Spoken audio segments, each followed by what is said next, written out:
कि ਜ਼ਰੂਰੀ ਵਸਤਾਂ ਦਾ ਸਟਾਕ ਦਾ ਇੱਕ ਕਾਨੂੰਨ ਬਣਿਆ ਹੈ ਸਨ 1955 ਚ ਕਾਨੂੰਨ ਉਸ ਸਮੇਂ ਦੀ ਕੇਂਦਰ ਸਰਕਾਰ ਨੇ ਬਣਾਇਆ ਸੀ। ਉਹਦੇ ਅਧੀਨ ਇਹ ਪ੍ਰੋਵੀਜ਼ਨ ਸੀ ਕਿ ਕੋਈ ਵੀ ਬੰਦਾ ਦਾਲਾਂ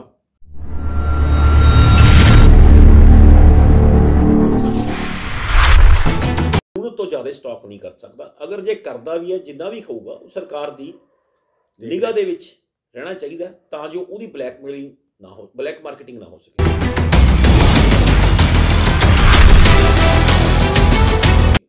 ਅਕਸਰ ਅਸੀਂ ਪੁਰਾਣੀਆਂ ਫਿਲਮਾਂ 'ਚ ਦੇਖਿਆ ਹੋਊਗਾ, ਪੁਰਾਣੇ ਜਿਹੜੇ ਸਾਡੇ ਬਜ਼ੁਰਗ ਨੇ ਉਹਨਾਂ ਨੂੰ ਇਸ ਗੱਲ ਦਾ ਪਤਾ ਹੈ ਕਿ ਉਸ ਸਮੇਂ ਹਰ ਚੀਜ਼ ਦੀ ਬਲੈਕ ਹੋ ਜਾਂਦੀ ਸੀ।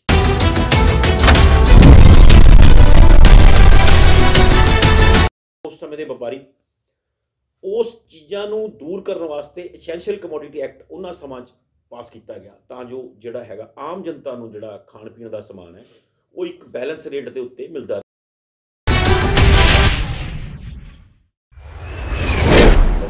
ਐਕਟ ਦੇ ਅਧੀਨ ਜੇਕਰ ਕੋਈ ਸਟਾਕ ਕਰਦਾ ਸੀ ਤਾਂ ਉਹਨੂੰ ਸਜ਼ਾ ਸੀ।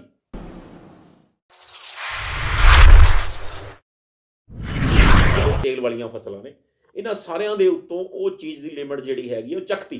ਜਿਹੜੇ 3 ਕਾਨੂੰਨ ਨੇ ਇਹਦੇ ਚੋਂ ਪਹਿਲਾ ਕਾਨੂੰਨ ਉਹਨਾਂ ਨੇ ਐਸੈਂਸ਼ੀਅਲ ਕਮੋਡਿਟੀ ਐਕਟ ਅਮੈਂਡ ਕੀਤਾ।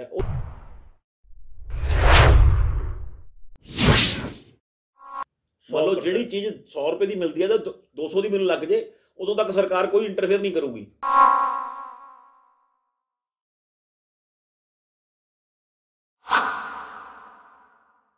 ਤੇ ਉਹ ਸਟਾਕ ਕਰਨਾ ਉਹਨਾਂ ਨੇ ਹੈ। ਜਦੋਂ ਸਟਾਕ ਉਹਨਾਂ ਕੋਲੇ ਹੈ, ਰੇਟ ਉਹਨਾਂ ਨੇ ਮੇਨਟੇਨ ਕਰਨਾ ਹੈ, ਉਹ 10 ਰੁਪਏ ਦਾ ਖਰੀਦਣ, ਉਹ 100 ਦਾ ਵੇਚਣ, ਕਿਸੇ ਕੋਲੇ ਉਹਦੀ ਕੋਈ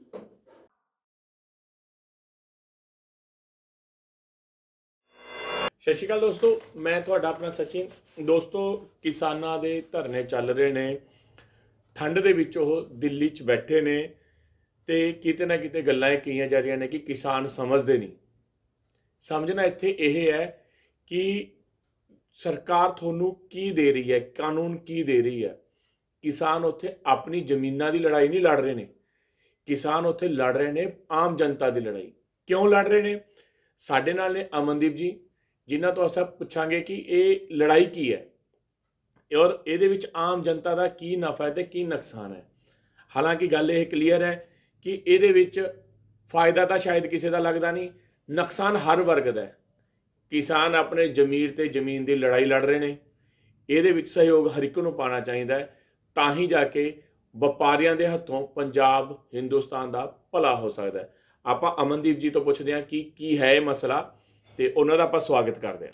ਸਭ ਤੋਂ ਪਹਿਲਾਂ ਤਾਂ ਸਰ, ਜਿਹੜਾ ਇਹ 3 ਐਕਟ ਨੇ ਇਹਨਾਂ ਨੂੰ ਤੁਸੀਂ ਥੋੜਾ ਜਿਹਾ ਬਰੀਫ ਕਰੋ, ਫਿਰ ਆਪਾਂ ਡਿਟੇਲ 'ਚ ਗੱਲ ਕਰਾਂਗੇ ਕਿ ਇਹ ਆਮ ਜਨਤਾ ਲਈ, ਕਿਸਾਨ ਤਾਂ ਧਰਨੇ ਤੇ ਬੈਠੇ ਨੇ, ਠੀਕ ਹੈ ਜੀ, ਉਹ ਆਪਣੇ ਹੱਕਾਂ ਦੀ ਲੜਾਈ ਲੜ ਰਹੇ ਨੇ।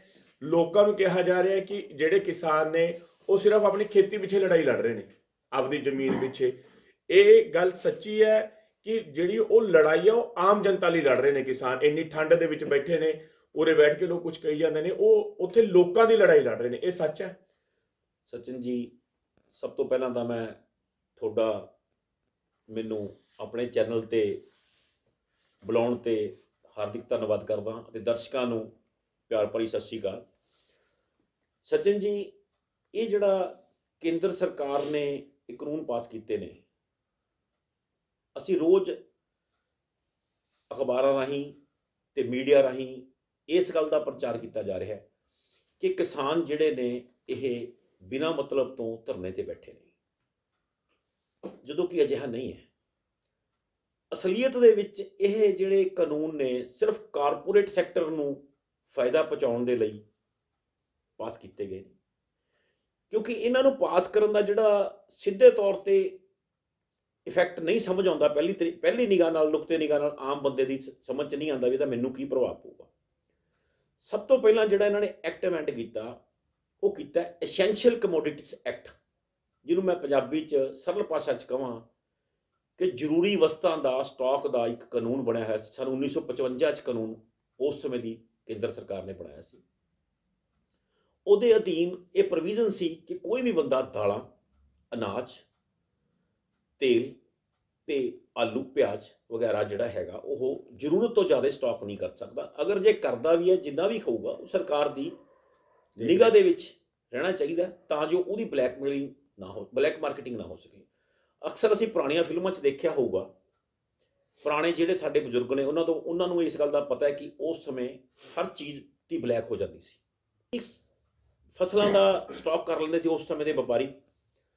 ਉਸ ਚੀਜ਼ਾਂ ਨੂੰ ਦੂਰ ਕਰਨ ਵਾਸਤੇ ਐਸੈਂਸ਼ੀਅਲ ਕਮੋਡਿਟੀ ਐਕਟ ਉਹਨਾਂ ਸਮਾਂ 'ਚ ਪਾਸ ਕੀਤਾ ਗਿਆ, ਤਾਂ ਜੋ ਜਿਹੜਾ ਹੈਗਾ ਆਮ ਜਨਤਾ ਨੂੰ ਜਿਹੜਾ ਖਾਣ ਪੀਣ ਦਾ ਸਮਾਨ ਹੈ ਉਹ ਇੱਕ ਬੈਲੈਂਸ ਰੇਟ ਦੇ ਉੱਤੇ ਮਿਲਦਾ ਰਹੇ, ਤੇ ਜਿਹੜਾ ਵਿਚੋਲੀਆ ਹੈ ਉਹ ਵਪਾਰੀ ਜਿਹੜਾ ਵਰਗ ਹੈਗਾ ਉਹ 10 ਰੁਪਏ ਚੀਜ਼ ਲੈ ਕੇ 100 ਰੁਪਏ 80 ਰੁਪਏ 70 ਰੁਪਏ ਨਾ ਵੇਚ ਸਕੇ, ਤੇ ਉਹਦਾ ਮਾਰਜਨ ਜਿਹੜਾ ਹੈਗਾ ਸੀ ਉਹ ਗੌਰਮੈਂਟ ਉਹਦੇ ਤੇ ਲਿਮਿਟ ਲਗਾ ਕੇ ਰੱਖਦੀ ਸੀ। ਉਸ ਚੀਜ਼ ਨੂੰ ਖਤਮ ਕਰਨ ਲਈ, ਕਿਉਂਕਿ ਉਸ ਐਕਟ ਦੇ ਅਧੀਨ ਜੇਕਰ ਕੋਈ ਸਟਾਕ ਕਰਦਾ ਸੀ ਤਾਂ ਉਹਨੂੰ ਸਜ਼ਾ ਸੀ।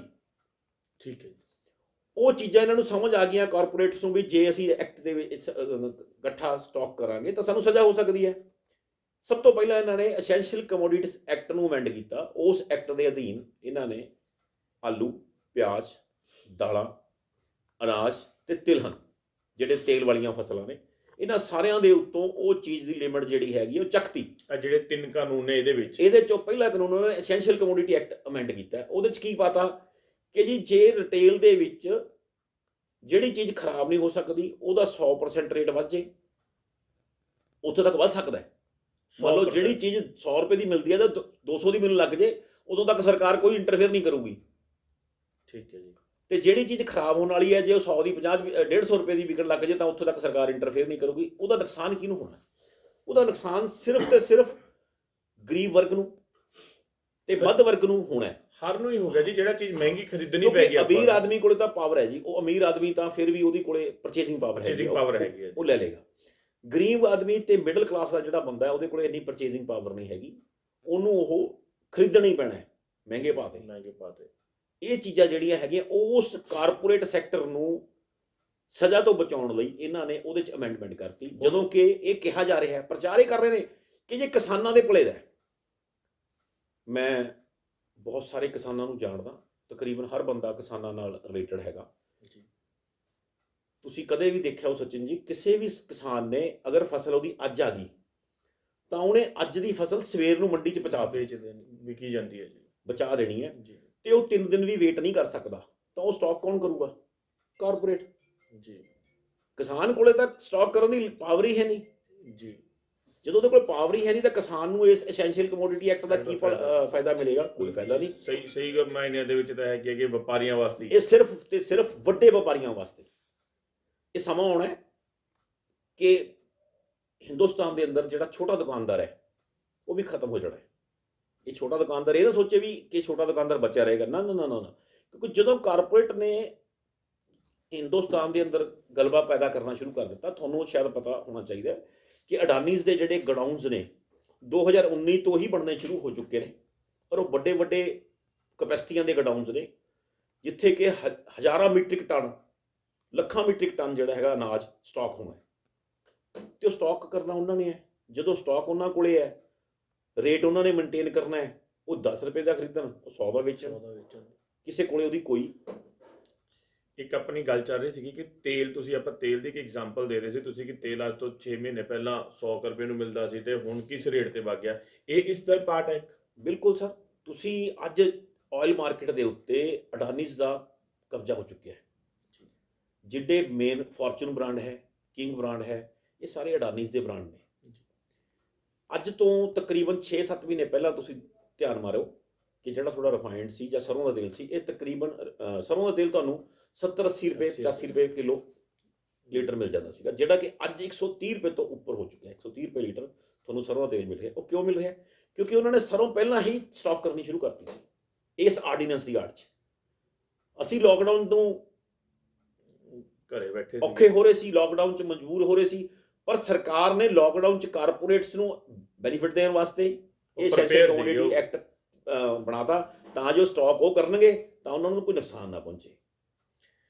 ਫਿਰ ਤੁਸੀਂ ਮਤਲਬ ਇਹਦਾ ਹੱਲ ਕੀ ਹੋ ਸਕਦਾ ਹੈ ਜੀ? ਹੁਣ ਜੇ ਆਮ ਲੋਕ, ਫਿਰ ਤਾਂ ਤਰਾਹੀ ਹੋ ਜਾਣੀ ਹੈ ਪੂਰੀ ਦੁਨੀਆ 'ਚ। ਇਹ ਸਰ ਤਰਾਹੀ ਤਾਂ ਬਿਲਕੁਲ ਹੋਏਗੀ ਜੇ ਇਸੇ ਤਰ੍ਹਾਂ ਚੱਲਦਾ ਰਿਹਾ। ਹਮੇਸ਼ਾ ਜਦੋਂ ਵੀ ਕ੍ਰਾਂਤੀ ਆਉਂਦੀ ਹੈ ਤਾਂ ਸੰਘਰਸ਼ 'ਚ ਆਉਂਦੀ ਹੈ। ਜਦੋਂ ਭੁੱਖਮਰੀ ਦੀ ਸਥਿਤੀ ਪੈਦਾ ਹੋ ਜਾਂਦੀ ਹੈ ਤਾਂ ਹੁਣ ਕੁਦਰਤੀ ਹੈ ਕਿ ਹਰ ਬੰਦਾ ਫਿਰ ਸੰਘਰਸ਼ ਕਰਨ ਦੇ ਲਈ ਤਤਪਰ ਹੋ ਜਾਂਦਾ ਹੈ। ਕਿਸਾਨਾਂ ਨੂੰ ਪਤਾ ਸਮਝ ਆ ਚੁੱਕੀ ਹੈ ਇਹ ਜਿੰਨਾ ਵੀ ਮੀਡੀਆ ਕਹਿ ਰਿਹਾ ਹੈ ਕਿ ਜੀ ਕਿਸਾਨ ਨਹੀਂ ਸਮਝ ਰਹੇ, ਅਸਲ ਦੇ ਵਿੱਚ ਕਿਸਾਨ ਇਹ ਗੱਲ ਸਮਝ ਚੁੱਕੇ ਨੇ ਕਿ ਅਸੀਂ ਇਹਨਾਂ ਦੇ ਮੱਕੜ ਜਾਲ ਦੇ ਵਿੱਚ ਫਸ ਜਾਗੇ, ਔਰ ਉਸ ਮੱਕੜ ਜਾਲ ਚੋਂ ਨਿਕਲਣਾ ਕਿਸਾਨ ਦੇ ਵੱਸ ਦਾ ਰੋਗ ਨਹੀਂ ਹੈਗਾ, ਤੇ ਉਹਨਾਂ ਦਾ ਸਾਰਾ ਕੁਝ ਹੀ ਖਤਮ ਹੋ ਜਾਣਾ। ਉਹ ਹਰ ਤਰੀਕੇ ਨਾਲ ਇਹਨਾਂ ਦੇ ਬੰਧੂਆ ਕਿਸਾਨ ਬਣ ਜਾਣਗੇ ਤੇ ਉਹਨਾਂ ਨੂੰ ਇਹਨਾਂ ਵਾਸਤੇ ਕੰਮ ਕਰਨਾ ਪੈਣਾ ਹੈ। ਉਹ ਇਸ ਗੱਲ ਨੂੰ ਸਮਝ ਗਏ ਪਹਿਲਾਂ ਹੀ, ਸਮਝਣ ਕਰਕੇ ਕਿਸਾਨ ਨੇ ਜਿਹੜਾ ਹੈਗਾ ਇਸ ਅੰਦੋਲਨ ਦੀ ਆਵਾਜ਼ ਉੱਚੀ ਕਰ ਲਈ, ਔਰ ਅੰਦੋਲਨ ਨੂੰ ਬੜੇ ਸ਼ਾਂਤਮਈ ਢੰਗ ਨਾਲ ਉਹ ਚਲਾ ਰਹੇ ਨੇ। ਅੰਦੋਲਨ ਪੂਰੀ ਦੁਨੀਆ ਦੇ ਵਿੱਚ ਜਾ ਚੁੱਕਿਆ ਜੀ। ਆਪਾਂ ਦੇਖਦੇ ਹਾਂ ਕੈਨੇਡਾ ਹੋ ਗਿਆ, ਅਮਰੀਕਾ ਹੋ ਗਿਆ, ਯੂਰਪ ਦੇ ਦੇਸ਼ ਹੋ ਗਏ, ਉੱਥੇ ਵੀ ਕਿਸਾਨਾਂ ਦੀ ਸਪੋਰਟ ਹੋ ਰਹੀ ਹੈ, ਮਗਰ ਬੀਜੇਪੀ ਨਹੀਂ ਸੁਣ ਰਹੀ। ਸਰ ਬੀਜੇਪੀ ਦਾ ਜਿਹੜਾ ਰੋਲ ਹੈਗਾ, ਮੈਂ ਇਹ ਗੱਲ ਸਮਝਦਾ ਕਿ ਸਾਡੇ ਜਿਹੜੀ ਸਰਕਾਰ ਹੈਗੀ ਕੇਂਦਰ ਸਰਕਾਰ, ਬੀਜੇਪੀ ਦੀ ਸਰਕਾਰ ਹੈ। ਅਸਲੀਅਤ ਦੇ ਵਿੱਚ ਜਦੋਂ ਸਰਕਾਰ ਬਣ ਜਾਂਦੀ ਹੈ ਤਾਂ ਉਹ ਕਿਸੇ ਪਾਰਟੀ ਦੀ ਸਰਕਾਰ ਨਹੀਂ ਹੁੰਦੀ, ਫਿਰ ਉਹ ਮੁਲਕ ਦੀ ਸਰਕਾਰ ਹੁੰਦੀ ਹੈ। ਪਰ ਸਾਡੇ ਜਿਹੜਾ ਹੈਗਾ ਜਿਸਦੋਂ ਤੋਂ ਬੀਜੇਪੀ ਨੇ ਰਾਜ ਸੱਤਾ ਸੰਭਾਲੀ ਹੈ, ਇਹ ਸਿਰਫ ਤੇ ਸਿਰਫ ਬੀਜੇਪੀ ਦੀ ਸਰਕਾਰ ਬਣ ਗਈ। ਤੇ ਜਿਹੜਾ ਮੀਡੀਆ ਹੈਗਾ, ਵੱਡਾ ਮੀਡੀਆ, ਉਹ ਇਹਨਾਂ ਨੇ ਆਪਣੇ ਇੰਨਾ ਕੰਟਰੋਲ 'ਚ ਕਰ ਲਿਆ ਕਿ ਉਹ ਜੋ ਸਰਕਾਰ ਕਹਿੰਦੀ ਹੈ ਉਹ ਸਰਕਾਰ ਦੀ ਲਾਈਨ ਦੇ ਉੱਤੇ ਹੀ ਗੱਲ ਕਰ ਰਹੇ ਨੇ, ਜਿਹਦੇ ਨਾਲ ਆਮ ਬੰਦੇ ਨੂੰ, ਆਮ ਜਨਤਾ ਨੂੰ ਸੱਚਾਈ ਸਮਝ ਨਹੀਂ ਆ ਰਹੀ। ਇੱਕ ਪੁਰਾਣੀ ਕਹਾਵਤ ਹੈ ਜੀ, ਜਿਹੜਾ ਦੇਸ਼ ਦਾ ਰਾਜਾ ਵਪਾਰੀ, ਉਹਦੀ ਪ੍ਰਜਾ ਵਿਚਾਰੀ। ਇਹ ਅੱਜ ਸੱਚ ਸਾਬਤ ਹੋ ਰਿਹਾ। ਬਿਲਕੁਲ ਜੀ, ਸਰਕਾਰ ਨੇ, ਇਸ ਸਰਕਾਰ ਨੇ ਹਿੰਦੁਸਤਾਨ ਦੀ ਆਮ ਜਨਤਾ ਨੂੰ ਨਿਚੋੜਨ ਦਾ ਕੰਮ ਸ਼ੁਰੂ ਕਰਤਾ।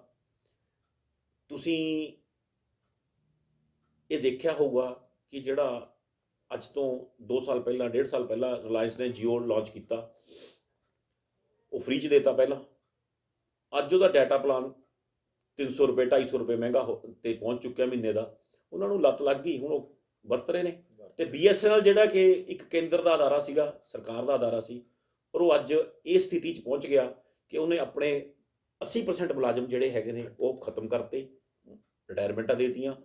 ਤੇ 80% ਸਰਕਾਰ ਦੇ ਮੁਲਾਜ਼ਮ ਖਤਮ ਹੋਣ ਦਾ ਇੱਕ ਅਦਾਰੇ 'ਚ ਕੋਈ ਮਤਲਬ ਹੈ, ਮਾਇਨੇ ਰੱਖਦੇ ਨੇ ਕਿ ਇੰਨਾ ਬੰਦਾ ਸਾਡਾ ਮੁਲਕ ਦਾ ਬੇਰੁਜ਼ਗਾਰ ਹੋ ਗਿਆ। ਇਹ ਆਮ ਬੰਦੇ ਨੂੰ ਫਰਕ ਪਿਆ, ਉੱਥੇ ਕਿਸਾਨ ਨੂੰ ਕੋਈ ਫਰਕ ਨਹੀਂ ਪਿਆ। ਚਲੋ ਅਮਨ ਜੀ, ਅੱਜ ਤਾਂ ਆਪਾਂ ਇਸ ਮੁੱਦੇ ਤੇ ਗੱਲ ਕਰ ਲਈ। ਤੁਸੀਂ ਇਸ ਕਾਨੂੰਨ ਦੀਆਂ ਹੋਰ ਚੀਜ਼ਾਂ ਵੀ ਲੈ ਕੇ ਆਇਓ, ਸਾਡੇ ਚੈਨਲ ਰਾਹੀਂ ਆਪਾਂ ਲੋਕਾਂ ਤੱਕ ਪਹੁੰਚਾਵਾਂਗੇ। ਤੇ ਦੋਸਤੋ, ਇਹ ਅਮਨਦੀਪ ਜੀ ਸੀਗੇ ਜਿਨ੍ਹਾਂ ਨੇ ਆਪਾਂ ਨੂੰ ਦੱਸਿਆ ਹੈਗਾ ਕਿ ਇਹ ਐਕਟ ਆਮ ਲੋਕਾਂ ਲਈ ਕਿੰਨਾ ਖਤਰਨਾਕ ਹੈਗਾ। ਦੋਸਤੋ, ਜਿਹੜੇ ਕਿਸਾਨ ਨੇ ਕਮਲੇ ਨਹੀਂ ਹੈਗੇ, ਉਹ ਤੁਹਾਡੇ ਹੱਕਾਂ ਦੀ ਲੜਾਈ ਲੜ ਰਹੇ ਨੇ, ਤੁਸੀਂ ਉਹਨਾਂ ਦੀ ਮੈਕਸਿਮਮ ਸਪੋਰਟ ਕਰੋ। ਉਹ ਆਪਣੇ ਲਈ ਲੜ ਰਹੇ ਨੇ। ਕਿਸਾਨ ਆਪਣੀ ਜ਼ਮੀਨ ਤੇ ਆਪਦੇ ਜ਼ਮੀਰ, ਲੋਕਾਂ ਦੇ ਜ਼ਮੀਰ ਦੀ ਲੜਾਈ ਲੜ ਰਹੇ ਨੇ। ਇਹਨੂੰ ਆਪਾਂ ਜਿੰਨੀ ਸਪੋਰਟ ਕਰਾਂਗੇ ਉਨਾ ਹੀ ਆਪਣਾ ਫਾਇਦਾ ਹੋਣਾ। ਆਪਾਂ ਆਪਣੀਆਂ ਪੀੜ੍ਹੀਆਂ ਨੂੰ ਅੱਗੇ ਕੀ ਦੇ ਕੇ ਜਾ ਰਹੇ ਹਾਂ? ਬਾਬੂਆਂ ਦਾ ਰਾਜ, ਵਪਾਰੀਆਂ ਦਾ ਰਾਜ, ਜਾਂ ਆਮ ਜਨਤਾ ਦਾ ਰਾਜ? ਇਹ ਤੈਅ ਥੋਨੇ ਕਰਨਾ ਹੈ। ਸਤਿ ਸ਼੍ਰੀ ਅਕਾਲ।